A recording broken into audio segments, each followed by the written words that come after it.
In a strange little town, the dead began to rise one after another. They sat up from fruit bags and walked out from the cemetery. No one knew why this was happening, and it was impossible to tell how different these revival beings were from ordinary people. Only one diligent police officer stumbled upon the shocking secret behind the revivalers. Humanity was about to face an invasion by an undead army.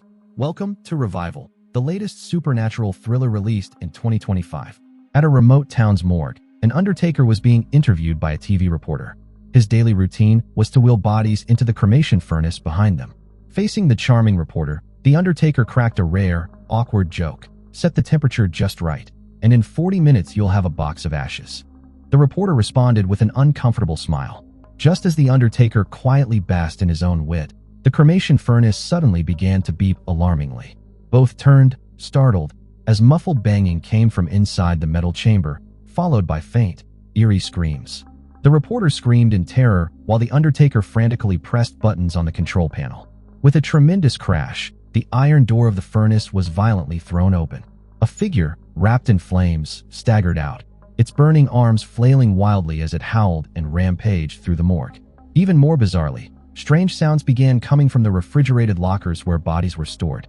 Could it be that all those corpses were coming back to life? Not long after, the police received a frantic emergency call.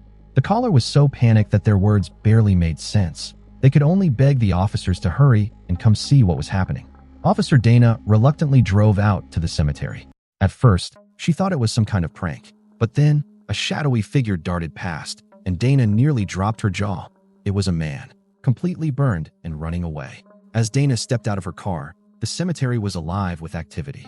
Dozens of residents were emerging from their graves, looking confused and disoriented. Dana stood frozen in place, speechless for a long moment. Fast forward 35 days. After extensive observation and evaluation, the authorities lifted all quarantine measures against the revivalers. They appeared no different from before death, memories intact, behavior normal, even able to vividly recall their own passing. As long as the revivalers wished, they were free to return to their families and jobs at any time. For safety reasons, the town's entrances and exits remained tightly sealed. Neither the living nor the revivalers were allowed to leave. So far, officials had confirmed a total of 47 revivalers, all residents who had died within 2 weeks prior to the revival event. But returning to a normal life was far from simple. The town's children were especially fearful of the revivalers. One of them was a 10-year-old girl who had come back to life. Coincidentally, she was a classmate of Officer Dana's son. The other kids avoided her and secretly called her the ghost girl. Only Dana's son didn't mind. In fact, he was happy she was back in school. Adults, too, struggled with their fears. Many couldn't accept that people who had been buried, or even dissected, were now walking the streets again. A grieving widow even came to the police station, asking whether her husband would also become a revival. The officers were constantly burdened by these troubling concerns. Then one day, Dana received a report about a dead horse found by the roadside. She rushed to the scene and crouched down to examine it. The horse's neck showed signs of powerful bite marks, torn apart with brutal force. Nearby, tire tracks indicated a vehicle had recently passed through. Suddenly, a faint rustling came from the bushes. Dana cautiously approached and discovered the stiff body of a wild wolf lying in the snow, nearby scattered with several human teeth. Back at the police station, Dana was summoned to the office by his father, the police chief. Inside sat a stranger, a middle-aged man named Dr. Ibrahim from the Center for Disease Control, sent to investigate the strange phenomenon of the dead reviving. They weren't just concerned about the potential danger. They were also interested in exploring any commercial applications. Dana was almost speechless. She quickly changed the subject, mentioning the dead horse found by the roadside. Dr. Ibrahim explained that the horse carcass had already been taken back to their lab, and test results would be ready by the next day. When the time came, Dana eagerly visited the CDC laboratory. Dr. Ibrahim wore a serious expression as he told Dana that several human teeth had been embedded in the wound on the horse's neck. Dana immediately thought of the teeth she had found in the snow and handed them over for comparison. The tests confirmed a striking similarity between the teeth and those found in the horse's wounds. But Dana was left confused, unsure what it all meant. Dr. Ibrahim hesitated for a moment before deciding to share a confidential discovery with Dana. The bodies of the revivalers possessed astonishing regenerative abilities. Any wound could heal completely within minutes. Even more astonishing, those who had died from severe injuries or terminal illnesses were now inexplicably healthy. Their cells seemed to have been reshaped by an unknown force, capable of slow but steady self-repair. Dana finally grasped the implication. The creature that had bitten the horse was likely a revival. Even if its teeth fell out, they could regenerate, explaining why similar teeth had been found at the scene. But when Dana considered the tire tracks near the dead horse, she suspected someone had deliberately dumped animal carcasses deep in the forest, trying to destroy evidence. A bold thought crossed her mind. The 47 officially registered revivalers might be just the tip of the iceberg. The town had 45,000 residents. There could be many more hiding in the shadows, crossing the line between life and death. Fortunately, Dr. Ibrahim found a railroad spike embedded in the horse's carcass, which might help pinpoint the revivalers' whereabouts. In police records, the bearded Miller was the only revival with a criminal history. He had been sentenced to life imprisonment and died of a stroke in prison. But on revival day, he rose again from the morgue. No one knew where he had gone afterward. Dana suspected that the dead horse found in the forest might be connected to Miller. That night, she followed the railroad tracks to search for him. She spotted a rundown cabin halfway up the hill. The fire burning outside showed someone was living there. Staying alert, Dana quietly approached the cabin. While surveying the area, a figure suddenly appeared behind her. It was Miller, the very criminal she was hunting. Seizing the moment, Dana flipped him over, forcing his arm into a bear trap. Seeing that Miller finally gave in and begged for mercy, Dana released his arm. The gruesome wound began healing visibly before their eyes. To Dana's disappointment, Miller insisted he had nothing to do with the dead horse and claimed his teeth had never fallen out. To clear his name, Miller offered a lead. A few days earlier, he had spotted a red pickup truck covered with a blue tarp. To make the investigation easier, Dana handed her son over to her father's care. The police chief didn't miss the chance to tease her. "You should probably pay more attention to your sister. She hasn't contacted the family for weeks while at school." At first, Dana brushed it off. But by chance, she soon spotted her sister Em sleeping on a bench by the roadside.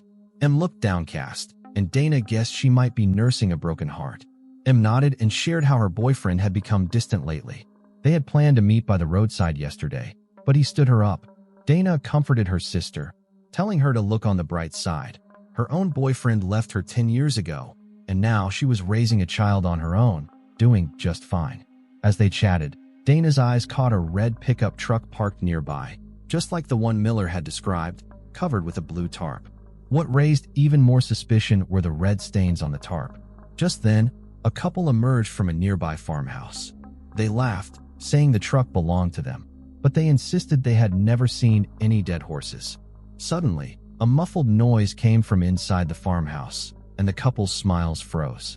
Dana's suspicions grew. Ignoring their warnings, she insisted on checking inside the farmhouse. Meanwhile, the police chief was at home taking care of his grandson when he received a frantic call, reporting strange noises coming from a neighbor's house. With no other choice, the chief decided to investigate personally, repeatedly reminding his grandson to stay put in the car. He walked straight up to the door and knocked. The homeowner turned out to be a revival, a reanimated resident. The chief noticed the black grime on the man's hands and, ignoring an elderly woman's protests, stepped inside.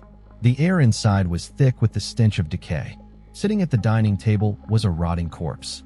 It turned out the elderly woman had been hoping her late husband would come back to life, and had even dug his body up from the grave. The chief quickly reported the situation back to the station. But when he turned around, his grandson was nowhere to be found.